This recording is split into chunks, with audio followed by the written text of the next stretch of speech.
lies. The truth is covered with flies. Escape from reality, make the analogy. Humans, frugivores. Frugivorous animals, not carnivores, not omnivores, herbivores, folivores, not necrovores, not granivores, not any of that. Frugivores. I go into it and I explain reasons, go into the science, common sense. Fruits, like no other foods, give us most of what we need. If you eat fruit, you get more of what you need, calorie per calorie, than other food. And also easy to digest. That's a big factor. If it's hard to digest, you're not supposed to be eating it. Cows have more different blood types than we do, and they eat grass. They may occasionally eat something else, but grass predominantly makes up their entire diet. Giraffes eat foliage. They're folivores. Cats eat raw meat and bone, fresh, blood, and they love it. Carnivores. And then vultures are necrovores. They eat dead meat, which most people do anyway. They think they're omnivores, but they're not. They're eating dead meat. Omnivores don't eat dead meat.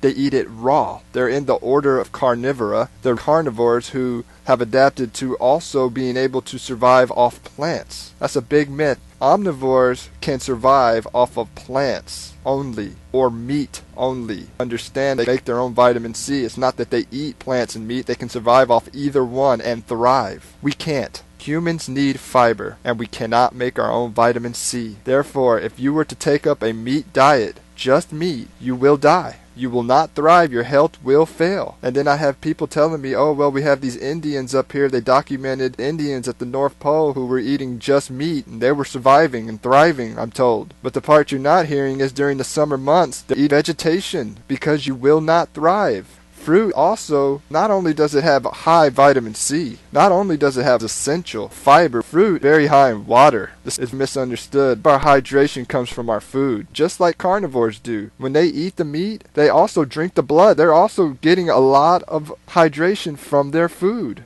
When you cook food, you run off water, not to mention destroy the nutrients. Do you realize, out of the millions of animals, none cook food. They eat it raw, on the spot, except for necrovores, which eat dead meat. When they find it, they eat it, but it's been rotting for a while. They can do that. Your meat has been sitting in a store, bacteria-laden, and you're eating it, just like a vulture does, or a jackal. Another fact, none of the animals eat all 4 food groups as an adult. But yet, people do it in one meal. They'll sit in one meal and eat all 4 food groups. But no animal does this. They eat one food at a time. And also, no animal eats 3 of the 4 food groups none of them.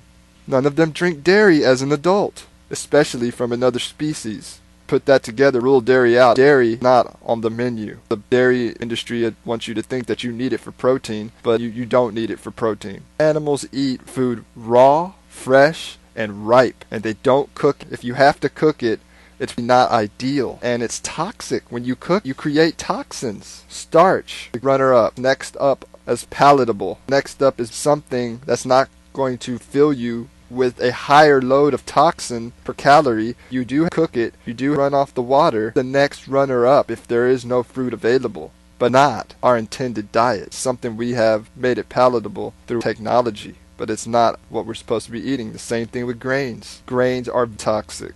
You cook it very thoroughly. In fact, grains, they don't have vitamin C, and you can't ingest a full load of grains. There's animals who specialize in this. They're called granivores. They're birds, some rodents. But the birds have a special pouch that allows them to sprout the seed in that pouch before they digest it.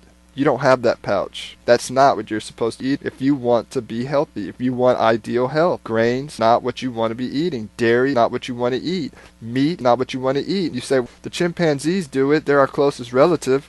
Understand, it doesn't even make up 1% of chimpanzees' diet. If a cow eats another herb that's not a grass for 1% of his diet, is he not a herbivore? If you feed a cow corn or grain, they will live, but it does not make them a granivore. They're still an herbivore. You can feed people meat and they won't die right away, but that does not make you an omnivore or a carnivore. I go into it. We can talk about teeth. Our teeth are completely set up to eat fruit and vegetation. Carnivores and omnivores can cut right into the meat and pull it off raw and swallow it. And they will not get botulism. They will not get sick. They have the stomach acid equivalent to battery acid. They can digest it. Our stomach acid is very weak. Small and large intestines are very long in humans, just like all plant eaters. In carnivores and omnivores, it's very short, and they don't have a pouched colon. Our colon has sacs in it to further digest the cellulose and the plant material. They don't have that. It's very smooth. They want to get the meat out. That's the purpose of their large intestine. Our large intestine is more complicated than that. It absorbs moisture. All plant eaters have an appendix. Carnivores do not have an appendix. That's shocking and telling. Our liver cannot detoxify vitamin A. All carnivores and omnivores can. Vitamin A is toxic. I go into the kidneys. I go into our hands, how they're perfectly designed to pick fruit. I go into how we walk. Bipedal locomotion to cover large areas. We're not designed to run. We can run, but we can't outrun animals who are chasing us. You may be able to outrun the next person next to you, but you can't outrun an animal to catch it. Carnivores and omnivores can catch animals with the weapons that they have, that they're born with. They have weapons that they're born with. Claws. Forward-facing deployed weapons. Teeth. These forward-facing deployed weapons, and they also are very attracted to their food. This is a whole nother topic. Attraction.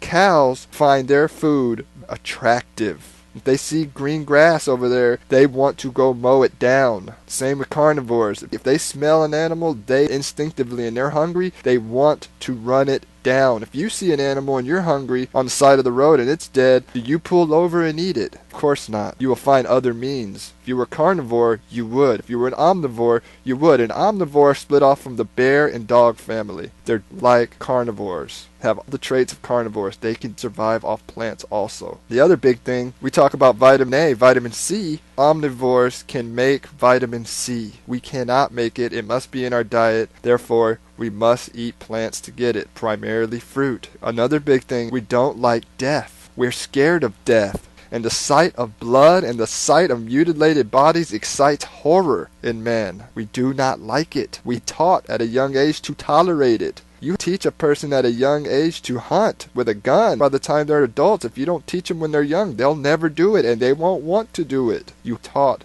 to do it. Meat is a survival ration. When times are tough to survive, not in your natural environment, because when you're in your natural environment, times aren't tough unless you get removed from your environment. Humans are tropical creatures. We thrive in the tropics. That's why you wear clothes. That's why you have heaters. That's why you do these things to bring the tropics with you. You get cold, you bring the tropics with you. You need heat, you do this, you do that. You need supplementation because you're not eating enough fruit. You cook your food now because your fruit isn't available where you live. Make no mistake about it. We've been cooking food not even 1,000,000 years. We haven't even been cooking food 200,000 years. Yet we've evolved for millions of years in the jungle, in the tropics, eating fruit. You think 200 of evolution is going to have a dent in millions of years of eating fruit? I don't think so. The other thing about us, we're smart. We have a memory, a map, a very large memory map in our head of where the fruiting plants are in the jungle. That's where the big brain comes from. It was eating fruit. It wasn't eating meat. It doesn't require a big brain to eat meat. If it did, you would have very large brains on carnivores, but that's not the case. And you say, well, the other frugivores don't have big brains, but they do. The great apes are very intelligent, and the fact that they can swing from tree to tree, they don't need to have a large memory. They can just swing their way to the next one and grab fruit. We're on our feet. Our locomotion is a bit slower. We needed a large brain to map the jungles, to walk and get our food. Okay? I can say a lot more about it. I can keep going. You talk about back to chimpanzees a little bit, and people say they're our closest relative and they eat meat, but they eat it during the dry season. They do it for sex when their natural food isn't available.